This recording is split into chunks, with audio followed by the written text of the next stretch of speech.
लेकिन ये फाका कश तो मौत से डरता नहीं, जरा रूहे मोहम्मद इसके बदन से निकाल लो कि किसी ना किसी तरीके से इनके अंदर से अल्लाह के नबी की मोहब्बत को निकाल के इन्हें दीन बेजार कर दिया जाए, इन्हें आखिरत बेजार कर दिया जाए, इन्हें लिबरल बना दिया जाए, इनके दिलों से आखिरत का तस्वर पैद करके दुनिया की लज्जतों में इन्हें गुम कर दिया जाए। ये हर दौर में होता रहा और आप ज़हन में रखें क़यामत तक होता भी रहेगा। क्यों? इसलिए कि ये जो हक व बातिल की कशमकश है ये जारी रहनी है। आप देखें ना, ये जितने भी कार्टून बनते हैं, रिसेंटली जो वाकयात हुए इंडिया के अंदर, एक औरत जो बीजेपी की तर्जुमान थी, वहां के प्राइम मिनिस्टर की, उसने जो वहां पर बदतमीजी की, गुस्ताखी के अल्फाज हुजूर अलैहि सलाम की बारगाह में इस्तेमाल किए। अब ये सारा उसी का ही एक हिस्सा है कि किसी तरह मुसलमानों को टेस्ट किया जाए कि अभी इनके अंदर कितना रूहे मोहम्मद मौजूद है, और इसके लिए बेशुमार अरबे इस्तेमाल किए जाते हैं।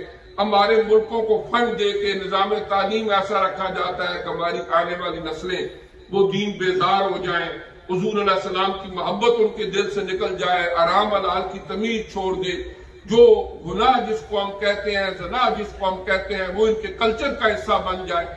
लेकिन इसके बावजूद, इतना कुछ करने के बावजूद बिहम्दिल्लाह तबारक व तआला अब भी हर मुसलमान के दिल के अंदर नबी करीम सल्लल्लाहु अलैहि वसल्लम की मोहब्बत का वो जज्बा आज भी मौजूद है और ताक़यामत क़यामत मौजूद रहेगा।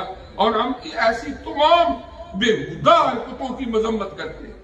देखिए ना, हम मसलन मुसलमान हैं, कभी किसी इमाम ने, आप जिंदगी जहां भी गुजरी मुसलमान है, आप जुमा पढ़ते रहे होंगे, स्पीचें सुनते रहे होंगे, हमारा दीन हमें नहीं कहता कि बिला वजह किसी मजहब के बारे में कि फला मजहब के पैरोकार को तुम ये कर दो वो कर दो, अनलेस के कोई डाकू ना हो।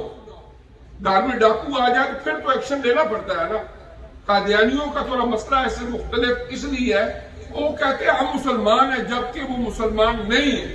उनका तो नाम लेके बाकी मज़ाहिब में अपनी अपनी वो दूध में रह के काम करते हैं। हम किसी को भी नहीं कि बिला वजह हम कहें जी फला के बारे में हम कार्टून छापे, ये इतनी गंदी ज़हनियत है।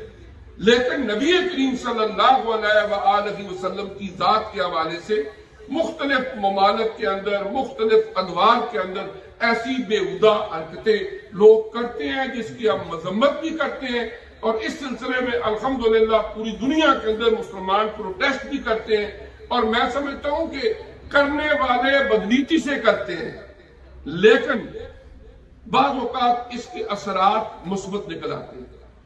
मसलन 9/11 के बाद लकूखा लोग मुसलमान हुए इसलिए कि उन्होंने स्टडी की कि जब नबी करीम सल्लल्लाहु अलैहि वसल्लम की जात के हवाले से कोई बात होती है, एक बंदा है उसका कार्टून यूरोप के फला मुल्क में छपा है और पूरी दुनिया में आग लग गई है, वो बंदा कौन है? फिर वो सर्च करते हैं गूगल के ऊपर कि मोहम्मद वो कौन है सल्लल्लाहु अलैहि वसल्लम, वो कहां पैदा हुए, वो क्या करते थे, उन पर कौन सी किताब नाज़िल हुई, अच्छा उसमें क्या लिखा हुआ है। करते कराते बेशुमार लोग हद तक पहुंच जाते हैं और मुसलमान हो जाते हैं। यानी इस तखरीम के अंदर भी कोई ना कोई अल्लाह करीम तामीर का पहलू निकाल देते हैं। और इसी तरह यहां पर द लेडी ऑफ हेवन के नाम से एक मूवी बनाई गई और 15 मिलियन पाउंड उस पर खर्च हुए, 15 मिलियन पाउंड उस पर खर्च हुए, वो हजरत सैयदा फातिमा ज़हरा रज़ी अल्लाह तआला अन्हा के हवाले से।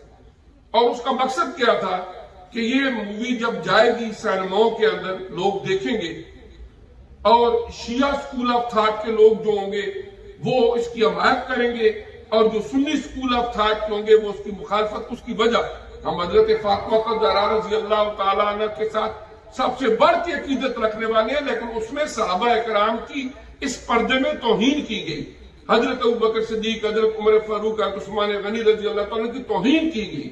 अब उसके लिए यह है कि उन्होंने सोचा कि ये कुछ होगा, लेकिन अभी तो सिनेमा ने कह दिया है कि वो नहीं चलेगी यहां पर। एक अच्छी बात है, लेकिन परसों की बात है कि वाल्थमस्टोन लंदन में फैजाने इस्लाम इदारा है वहां पर, जो शिया के जय्यद उलमा यहाँ के यूरोप के, और सस्तानी साहब जो इराक में होते हैं और खामनाई साहब जो ईरान में, उनके भी नुमाइंदे वहां मौजूद थे। उन्होंने यकजबान होकर ये बात कही है कि हम किसी ऐसी मूवी की हमायत नहीं करते।